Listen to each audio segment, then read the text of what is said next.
Assalamualaikum warahmatullahi wabarakatuh. Welcome back to Resens.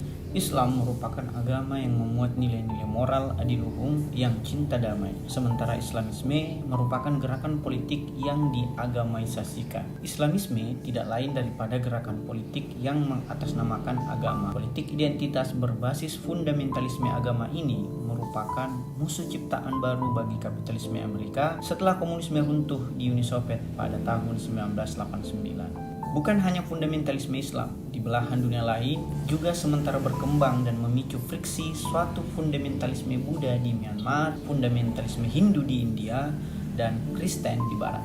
Meskipun yang disebutkan pertama merupakan fundamentalisme yang paling simultan belakangan ini, terdapat 6 isu dasar yang menjadi pilar bagi Islamisme, yaitu tatanan politik, antisemitisme, demokrasi institusional, jihadisme, syariatisasi, kemurnian atas sekularisasi. Di akhir, Bassam Tibi sebagai penulis buku menambahkan pula pembahasan tentang totalitarianisme Islamis dan Islam sipil sebagai suatu alternatif atas Islamisme. Islamisme adalah ideologi politik dari negara Islam dan khilafah global ini merupakan tujuan dari Islamisme. Sekularisasi Westphalia tahun 1648 merupakan antitesa dari gerakan Islamisme. Itulah mengapa mereka melakukan pemberontakan baru bernama desekularisasi, suatu upaya pencarian tatanan politik ilahi. Islamisme bukanlah globalisasi dalam pengertian ide-ide universal yang ditransformasikan ke seantero negara di dunia, melainkan suatu ide-ide partikular yang coba dipaksakan keberlakuannya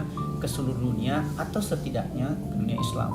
Nizam al-Islami atau pemerintahan Islam merupakan buah pemikiran Sayyid Qutb, Hasan al-Banna, dan Islamis lainnya yang sebenarnya baru bergema pada tahun 1928 setelah bubarnya Turki Ottoman, yang kemudian memberikan keleluasaan dan kekuasaan bagi Inggris dan Prancis untuk membagi-bagi daerah Timur Tengah. Sejak Holocaust, antisemitisme telah menjadi perhatian besar kalangan humanitarian di seluruh budaya dan peradaban. Islamisme melabeli dirinya dengan Islam yang terkepung, semacam antisemitisme baru. Pandangan yang mengkritik mereka kemudian mereka labeli sebagai Islamofobia, yang sebenarnya mengadopsi Yudeofobia dan antisemitisme. Gagasan antisemitisme dalam Islam merupakan salah satu dari buah pemikiran Sayyid Qutb dalam bukunya yang berjudul Ma'rakutuna Ma'al al-Yahud, pertarungan kita dengan kaum Yahudi. Kaum Yahudi disebutnya kaum yang berusaha menguasai dunia. Dikarenakan tabrakan kepentingan politik yang juga diagamaisasikan, maka pertarungan dengan kaum Yahudi merupakan pertarungan kosmik. Antisemitisme merupakan warisan Eropa, tepatnya Jerman, yang dibawa-bawa Islamisme ke Timur Tengah. Tidak heran jika citra Islam terkepung diasosiasikan kepada koalisi pengepung antara Yahudi dengan tentara salib sebagai kaki tangannya. Terdapat 3 kelompok yang dengan jelas menentang tesis tentang Islamisme dari Tibi ini. Pertama, kalangan pengambil kebijakan barat beserta tenaga ahli dan akademisinya. Mereka percaya bahwa ada kalangan Islamis moderat yang pro-demokrasi, padahal itu hanyalah taktik dari Islamis institusional yang menggunakan demokrasi kotak suara untuk mengambil kekuasaan dan menerapkan nizam al-Islam. Pemanfaatan demokrasi prosedur demokrasi merupakan pembeda antara Islamis institusional dan Islamis radikal yang masih menggunakan cara-cara kekerasan. Namun tujuan para Islamis tersebut tetaplah sama, tatanan politik Islam versi mereka. Kedua, kalangan barat yang mengidap Islamofobia yang memukul rata antara Islam sebagai agama moral dengan Islamisme yang merupakan gerakan politik yang diagamaisasikan. Baginya, Islam adalah agama pedang, teroris, dan jahiliyah. Sementara pandangan ketiga tentunya datang dari kalangan Islamis sendiri, yang tentu saja menolak tuduhan pakar tentang gerakan politiknya yang mengatasnamakan agama. Menurutnya, segala perilakunya merupakan manifestasi Islam sejati. Mengenai Islamis institusional, lihatlah Ikhwanul Muslimin di Mesir atau AKP di Turki yang menurut duta besar Amerika untuk Turki yang berhasil dibocorkan oleh WikiLeaks adalah upaya Islamisasi merayap dari Erdogan dan AKP. Jika memang kalangan Islamis institusional menerima secara tulus demokrasi, pertanyaannya kemudian, apakah ia dapat mengamalkan demokrasi secara substansif, yaitu pluralisme, hak asasi manusia, distribusi kekuasaan, dan keadilan sosial, dan bukan terbatas pada demokrasi yang berujung pada pemilihan di kotak suara. Arab Spring pada tahun 2011 nyatanya menjadi fakta sejarah atas keraguan yang dialamatkan kepada Islamis institusional. Jihad adalah suatu pertarungan yang ditujukan kepada Tuhan. Namun jihad tidak serta-merta merujuk pada pertarungan fisik dengan orang lain melalui perang. Dalam beberapa kasus, hadis Rasulullah SAW justru mengutamakan jihad melawan hawa nafsu. Namun, Islamisme telah mereduksi dan mengeneralisir makna jihad menjadi perang dengan orang lain. Inilah jihadisme kontemporer. Jihad klasik adalah Nabi Muhammad SAW kemudian diubah menjadi jihadisme kontemporer melalui suatu penemuan tradisi dan penafsiran sektarian. Jihadisme seolah telah menjadi proletariat baru dalam suatu revolusi dunia untuk menentang kapitalisme Yahudi dan tentara salib. Islamisme bangkit sejak tahun 1926. Pasca bubarnya Turki Ottoman, kemudian berkembang setelah kekalahan negara-negara Arab yang dipimpin penguasa sekuler melawan Israel dalam Perang 6 Hari pada tahun 1967 yang kemudian melegitimasi kalangan oposisi Islamis untuk menyebarkan tatanan politiknya sebagai solusi dari Islam untuk mengganti solusi impor dari Barat.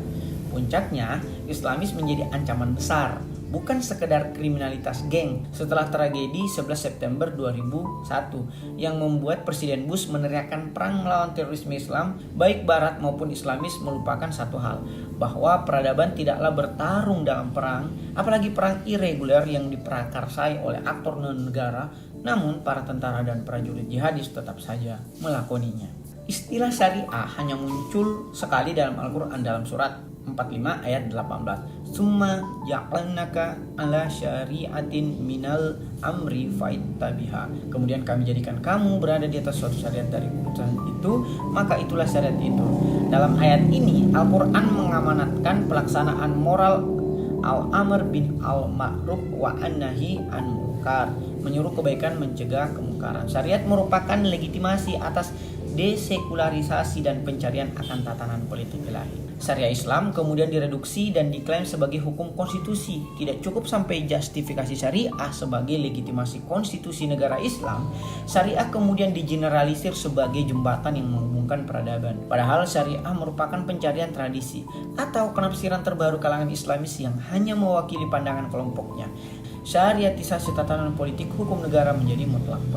Padahal syariat yang dimaksud kalangan Islamis tersebut adalah fikih, suatu penafsiran fuqaha atas suatu perkara yang kemudian hanya berlaku pada muslim yang bertaklid pada fuqaha tersebut. Ketika ajaran moral universal dari syariah klasik direduksi menjadi syariah kontemporer yang berparadigma fikih, maka takfiri dan kejumudan berfikir menjadi implikasi epistemologisnya. Di antara ciri-ciri dasar Islamisme adalah aspirasi akan kemurnian yang diajukan sebagai klaim akan autentisitas. Makna Islamis atas autentisitas adalah melepaskan segala pengaruh yang bukan dari Islam. Yang tidak ada dalilnya dalam Al-Quran dan hadis berarti bukan atau tidak murni dari Islam. Padahal, bisakah penafsiran terhadap teks independen dari segala sesuatu, termasuk dari subjektivitas si penafsir? Bahkan, rasionalisme Islam yang berkembang di abad pertengahan, zaman kejayaan peradaban Islam, banyak mengakulturasi pemikiran Helenisme Yunani klasik. Islamis menganggap hanya penafsiran fuqaha yang autentik. Di luar daripada itu, termasuk filsuf muslim mengandung pemikiran lain yang datang dari non-muslim. Jika begini, dialog antar peradaban adalah hal yang ditolak secara mentah-mentah, dan konflik gagasan antar peradaban adalah konsekuensi logis. Padahal, tidak ada peradaban besar yang lahir tanpa akulturasi dengan kebudayaan lainnya yang kemudian menghasilkan peradaban tersendiri. Humanisme termasuk pula prinsip-prinsip universal lainnya yang dipromosikan Barat saat ini sangat akrab ditemui dari pemikir muslim abad pertengahan yang kini menjadi asing di kalangan Islamis. Walhasil, dogma menjadi determinasi madrasah Islam sembari mengaburkan, kalau bukan menguburkan, penalaran dari seorang muslim. Islamisme adalah agama politik. Islamisme disebabkan oleh krisis peradaban yang dialami negara-negara berpenduduk mayoritas Islam di pelbagai belahan dunia. Mandeknya pembangunan, baik ekonomi maupun politik, menjadi asal-usul bagi bangkitnya gerakan fundamentalisme, baik sekuler maupun keagamaan. Totalitarianisme, kata Hannah Arendt, berasal dari kegagalan pembangunan dan demokratisasi yang akhirnya membawa kelompok fundamentalisme menuju tampuk kekuasaan. Sayangnya, perebutan kekuasaan tersebut hanya mengantarkan masyarakat dari rezim gagal yang satu ke rezim gagal yang lainnya. Islamisme, tetapi bukan Islam, adalah suatu totalitarianisme baru. Prediksi Huntington tentang kebangkitan Islam yang membenturkan peradaban Barat dan Islam harus diamati dengan cermat. Jika yang dimaksud adalah Islam sebagai agama moral, manalah mungkin moralitas peradaban berbenturan dengan peradaban lainnya. Yang ada justru pertemuan peradaban, dan yang ada hanyalah benturan kepentingan. Kepentingan dua atau lebih kelompok yang ingin menguasai dunia ke dalam tangan mereka sendiri.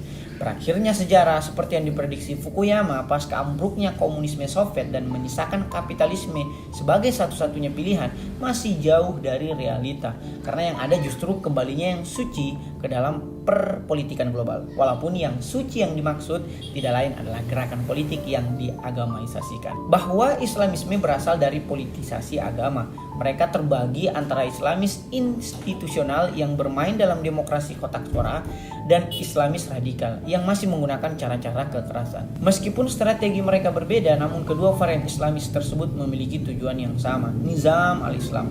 Keduanya pun merupakan fundamentalisme Islam yang juga merupakan bagian dari fundamentalisme agama yang tengah bangkit dalam 1 abad terakhir sebagai respon terhadap krisis peradaban dunia, khususnya di dunia ketiga. Apapun itu, seluruh fundamentalisme agama termasuk Islamisme adalah gerakan politik yang mengatasnamakan agama. Islamisme dengan Islam adalah dua konsep yang berbeda, namun subjek yang menjalankannya sama-sama kaum muslim. Dialog sesama manusia, apalagi sesama muslim, harus terus ditingkatkan demi peradaban manusia dan Islam itu sendiri. Modernitas budaya harus disambut sejauh tidak mencederai substansi berislam.